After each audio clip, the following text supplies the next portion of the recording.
to all the classic car enthusiasts, especially the mini guys. You saw on the last video that I put up, I was getting these two rotisseries that we use for the E-types and the XKs.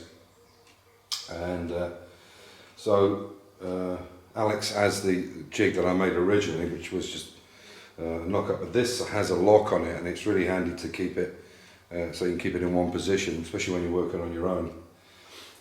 One thing about if you're making a jig like this, well, not this particular one, but the one like Alex has got with a pole through it, they're very cheap to make up, or reasonably cheap to make up. The stands has probably got the most work in them.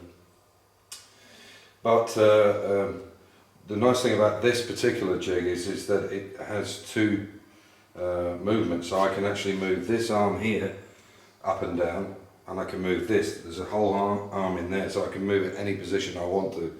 Which it doesn't, if you've got a pole in it, unless you have some kind of adjustable stand, there's no way of moving it around.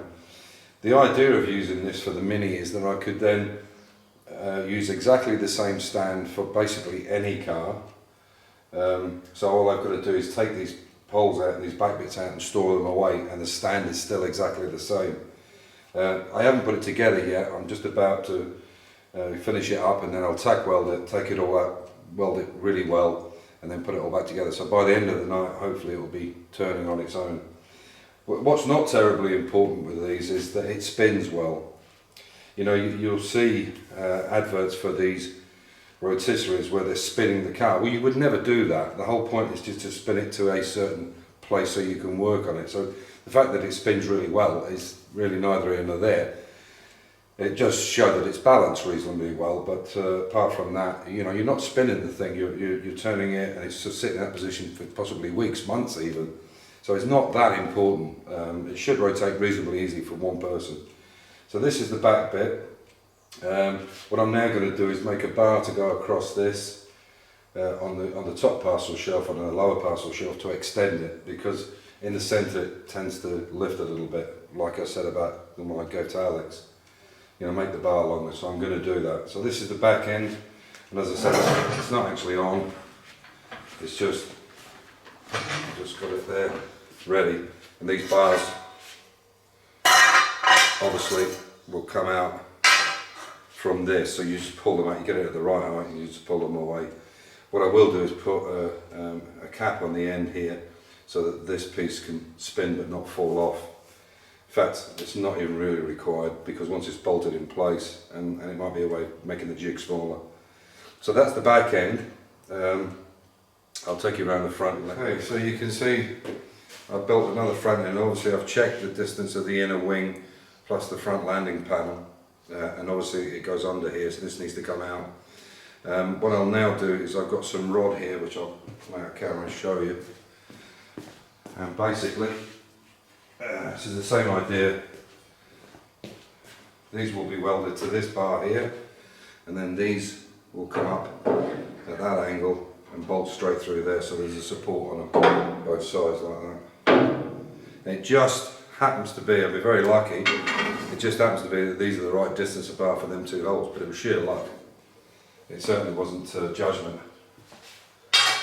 So again, I'll pull this away so you can see it. So that will go basically like that. This is just the wheels. And what I've done then is on my last one, the one that Alex has got, Alex DJSE. This one's a little bit tight, this bolt. I don't know why, I'll have to check this one. But they're only going on once, so it's not a big deal. So I'll show you how that works. What I've done with the one that Alex has got is because the bar was very thick, on a big distance, I welded these bolts into it, so it does make it a little bit awkward to get in. They go in, but it's a little bit difficult. So what I've done with this one is I've changed that design, and I've put these, I had a load of these bolts from the scrapyard. So basically what I've done is I've opened the hole up there, as you can see, and then I've cut the edge of the bolt. So when it goes in there, it's locked. It can't move. So I'm going to put the nut on. It just tightens on itself. So you don't need a backup. You basically don't need a backup spanner. Just pop it on. It's got a nice thread on that one. this one's a little bit tight. But like I say, you don't need to worry about the top bit because you can't spin. But you can do it by hand. So.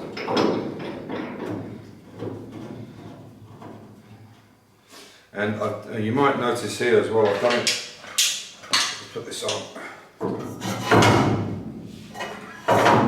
I'll get them exactly centred, so they're centred for here and for the bars going down. And then I can weld them all the way up, and away we go. And you might notice that I've actually got this at its uppermost because I can move this in two separate elevations, not elevations, but in two. I can either move this bar here up, which would give you more of a diameter, more of a circle, or I can bring this one up here. So it doesn't really matter where it is to the ground. So if when I turn it over, it is too low, because obviously now this will be underneath here. If it is too low, I can just raise it up a little bit with a jack. You just put a jack under the end and lift it a little bit. But the idea will be that it's a little bit higher when it's this position, because it's easier to weld the floors when you're not bending over so much, and underneath of the arches. And then when it's upside down, obviously you want it low enough so you don't have to stand on something to weld. You can do it on the side, of course. And obviously this has a lock on it, which again Alex's doesn't, but he could fabricate one up. It's not a big deal to do. And yeah, so that's it. So I'll bring it back when it's finished and it's rotating. Hopefully, I would think 2 hours. I think I'll probably have it finished. Say a couple of hours, and then we can paint it up if we want to later, but there's no big deal on it. This is the last bit for today. I've managed to get this welded up and this, and as usual I've run out of gas, and I have 2 bottles. I have a spare one. I knew that one was ready to go 2-3 weeks before I left for England, for the UK, and one is my own bottle I purchased, and one is a rental, because we go through so much gas. We do so much welding.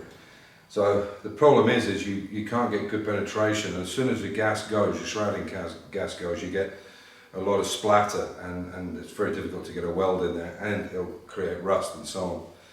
So unfortunately I'm going to have to go to Grants tomorrow to the gas company, and I'll put my own bottle in, which takes about 2 weeks to rotate, and I'll get a brand new one straight away and finish this off tomorrow night. So I'm afraid that's all I can do. But there's the bars in here. The bars are in here. This is now rotating. Obviously I can't turn it because it's on the wood at the moment. So basically I've got to go over these welds. I'm going to put a support bar across the top here, something like this. I've got to cut these straight now. I'll put that bar across there just to give it some support, so it stops these from flexing out. It shouldn't do, but I'll do it anyway. And it's not in the way of anything. Some scrap steel I've got. And then I've just got to weld the 2 bars on the back tomorrow, and drill a couple of holes for an extended flat bar to go inside and outside on that parcel shelf, and then I can rotate it. So I'm afraid it'll be tomorrow, so I'm not even in camera, but anyway. So yeah, so it'll be tomorrow now, I'm afraid. But this is going to work fine, there's going to be no issues at all. And then I'll see if I can put the rods in, but I have a feeling that they'll be too long, and I don't really want to cut them if I can help it. So that's it. So yeah, and I turn the gas off religiously. If we go for a cup of tea, I turn it off. If we're finishing at night, we both double check it. I'm really, because I know you guys do turn the gas off because it does leak easily. And I'm really big on turning gas off all the time, but I didn't realise it was so low. The other problem is when you've got your contents gauge, when it goes down, when it starts to get below kind of 50, it goes down rapidly. It's kind of like a fuel tank. You know, when you've got your fuel tank on full, it seems to stay there for a long, long time. And then when it starts getting down below a quarter, it seems to go really quick. And that's exactly what the situation is with gas.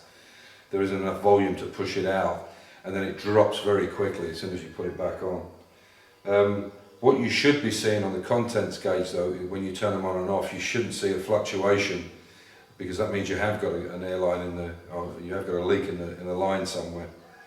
Anyway, so that's it for tonight. So stay safe, keep the faith, enjoy your hobby, and make sure you turn your gas off. Bye.